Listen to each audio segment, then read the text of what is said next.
Pelabuhanan. Jadi Setiamak, ini sudah dijelaskan sama Pak Imam.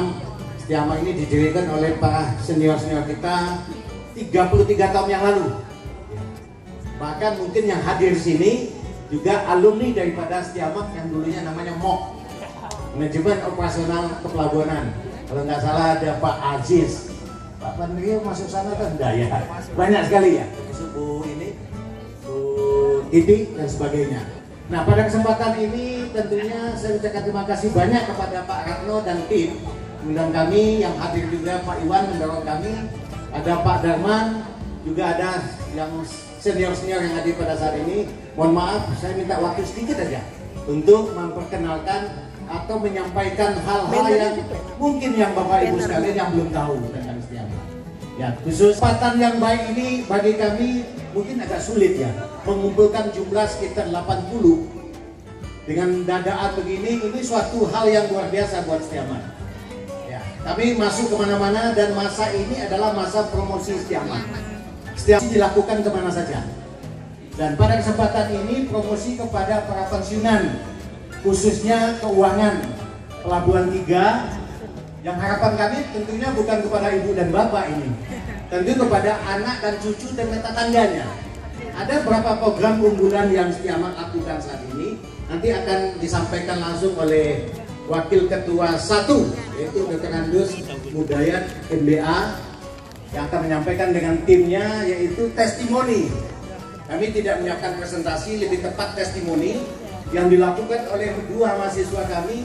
Satu adalah Pak Imam, saat ini adalah sebagai operator RTG di TPS. Asal usulnya ini adalah sebagai office boy kalau nggak salah ya. Ya, dari bawah. Dan dia mau masuk Setiamak apa masih nanti biar testimoni. Yang kedua adalah mahasiswa kita, betul-betul mahasiswa KIP. Ini bulan kami. KIP itu adalah kuliah Kartu Indonesia Pintar. Sekolahnya gratis, dibiayai sampai tamat 4 tahun oleh pemerintah kita, dan dapat uang kantong, uang bulanan 1,3 juta per bulan, dan dibayar resmi. Nanti bisa ditanyakan kepada Mas Dimas. Ini Dimas ini adalah kader Muhammadiyah Bu Ratna. Kenapa Setiamak tidak bisa ambil kesempatan itu? Sangat bisa. Nakib itu adalah bagi orang tuanya yang berpenghasilan di bawah nanti Setiamak yang mencari per bulan.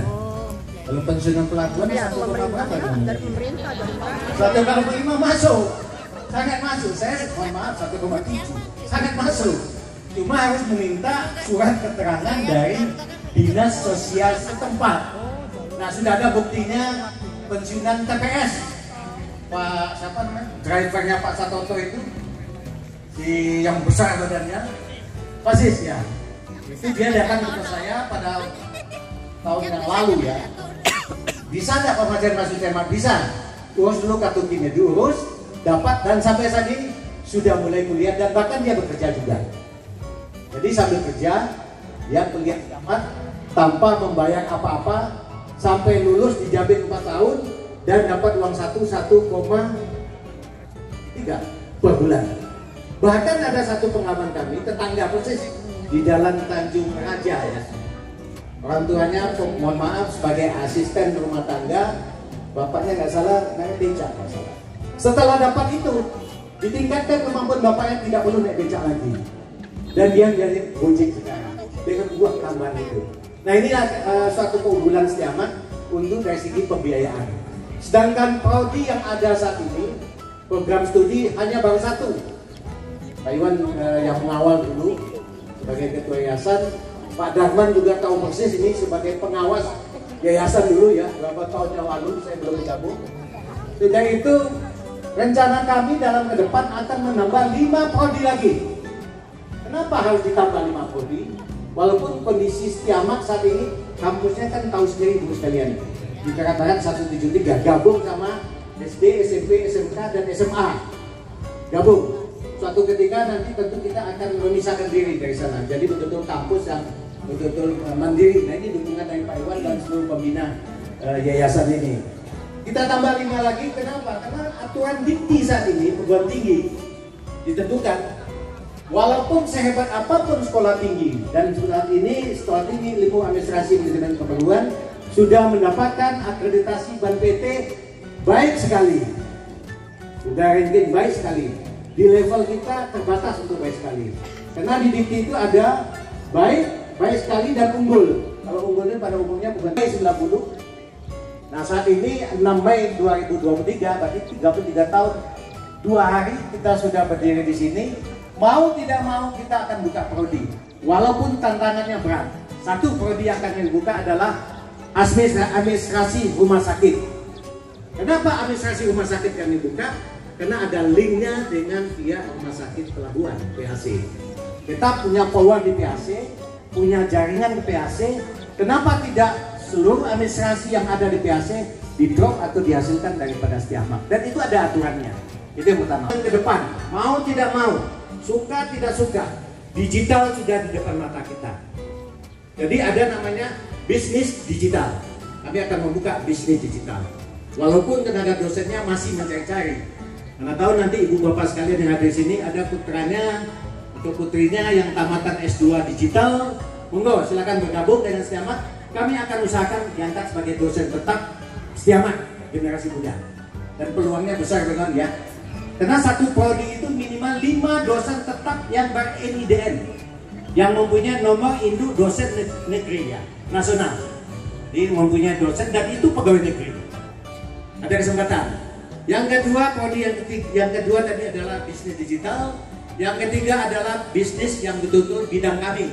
Prodi kita administrasi bisnis, yaitu adalah bidang logistik.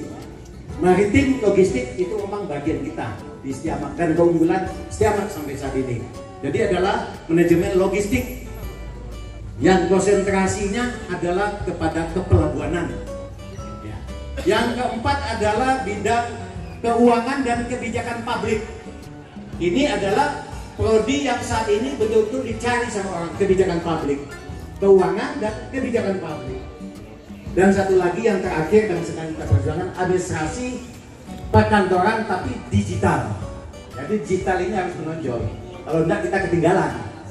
Kalau seandainya ibu bapak sekalian main handphone, mungkin lebih kalah pada cucu-cucunya. Tetapi ke depan ya, saya sendiri juga mengakui. Karena tidak bisa handphone apa tanya sama cucu lebih pintar. Nah artinya kesempatan, keinginan, kebutuhan itu yang harus kita tangkap untuk ke depan. Nah pada kesempatan ini saya serahkan kepada Wakil Ketua 1 Pak Mudayat MBA ini menyampaikan, dan beliau ini sudah bergabung dengan Setiamak sejak tahun berapa? 2003. Saya dengan Setiamak baru 2016 ya Pak Iwan ya. Pak Karno sebentar lagi udah pensiun nih dari dosen tetapnya. Kecuali kalau profesor memang sampai 70. Harapan kita ke depan Setiamak ini harus menghasilkan guru besar. Ada 1 dan 2 cadang kita. Salah satu Pak Gugus ya. Saya akan dorong beliau itu bisa menjadi guru besar di Setiamak. Kenapa? Proses penjenjangan kepangkatan secara negeri itu memungkinkan dari segi usia. Usia ada memungkinkan, kepangkatan masih memungkinkan, gelar dokternya masih memungkinkan, dunia pendidikan ada, kemauannya juga ada. Tentunya kita sebagai pimpinan Setiamak harus mendorong teman-teman ini bisa menjadi guru besar di Setiamak. Kalau guru besar menjadi Setiamak ini suatu loncatan yang luar biasa. Agak sulit di perguruan tinggi swasta bisa menghasilkan profesor. Kalau dokter sudah banyak. Ya. Mudah-mudahan nanti itu berkembang dan Setiamak akan berkembang. Tentunya juga doa pada ibu bapak sekalian, terutama para pensiunan pelindo yang khususnya dari keuangan ya Pak Karno ya. Jadi dorongan inilah kita amanah yang kita emban, kita jalankan sebaik mungkin. Mudah-mudahan doa ibu bapak sekalian bisa kami melaksanakan dengan baik. Untuk itu saya serahkan ke Pak Budaya dengan waktu yang selamat datang Pak Suryawan. Silakan Pak Budaya, tidak perlu mengecap tetapi yang konkret saja. Terima kasih. Terima kasih Pak Iwan Sabatini yang mendorong kami selaku Ketua Yayasan Matur Nuwun bersama Ibu. Baik Ibu Bapak, sehat-sehat selalu Ibu. Sehat ya? Alhamdulillah. Bapak-bapak sehat? Alhamdulillah. Bapak Ibu ini salah satu mahasiswa kami. Jadi biar nanti panjenengan tahu inilah contoh mahasiswa. Bapak Sumarsen Marsudi. Saya saat ini sebagai mahasiswa Setiamak Dornawati yang ini masih semester 2 saya. masih semester 2, barusan bergabung di Setiamak Warnawati. Dan juga untuk saat ini saya bekerja di Lindo Terminal Peti Kemas Surabaya, TPS Surabaya. Mungkin yang dulu dikenal dengan sebutan PT Terminal Peti Kemas Surabaya. Ya mungkin ini dari para pensiunan, bapak maupun ibu-ibu juga ada yang pernah berdinas di Terminal Peti Kemas itu tahun 2003. Kebetulan sampai 2010, kurang lebih 7 tahun, dan alhamdulillah saya terus berusaha untuk bisa meningkatkan karir saya dan berjuang. Insya Allah tidak ada hal yang tidak mungkin. Selama kita mau berusaha dan berdoa, insya Allah pasti yang di atas akan membukakan pintu yang terbaik buat kita. Terus untuk menambah ilmu yang mungkin saya dapat, yang mungkin selama ini sesuai dengan kapasitas di pekerjaan saya juga, di jasa Bongkar Muat Peti Kemas ekspor impor, yang semoga untuk kedepannya bisa. Ini tadi contohnya Pak Imam, nanti mungkin pasti Pak Imam setelah ini bapak-bapak ibu-ibu pasti hubungi saya semua ya, pasti hubungi saya, dapat uang biaya hidup. Di SMA saya kira sudah ada mungkin. Jadi kalau nanti ada cucu cicit siapa yang sudah punya kartu KIP dari SMA lebih 2001 bisa, 2002 bisa, dan 2003. Kalau 2020 juga belum bisa. Bisa mengurus langsung, termasuk dari nanti keterangan dari RT, RW, dan Departemen Sosial, Dinas Sosial setempat. Ya, itu aja. Kalau sudah punya kartu, nanti hubungi kami. Apa kok Bu? Sekarang itu semua serba online begitu. Selama 1 tahun Arif sebagai guru cadangan di Darul Hitam Haji Mukhtar Gufron, alumni terakhirnya Pondok Sangat dari Bama Ibn Sudah.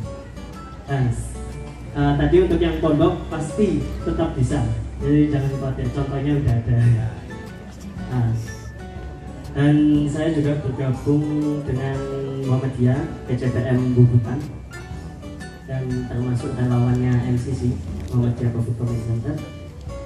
Jadi kenapa saya ingin ikut ke KIP ini? Salah satunya untuk menunjang karir saya sendiri, dan yang kedua untuk menambah wawasan saya di dunia pelabuhan. Sebelumnya saya surveyor. Pertama kali saya nyoba di jalur SBMPTN. Dari SBMPTN itu saya gagal karena memilih UNER, yang dimana saya udah tahu kapasitas saya nggak bisa masuk sana, tapi saya paksakan karena ibu nyuruh saya ke sana. Habis itu pilihan keduanya di UNESA, pilihan ketiganya saya masukkan ke Warnawati Surabaya karena ada basic sedikit di pelabuhannya. Untuk prosesnya juga cukup mudah dan nggak terlalu ribet.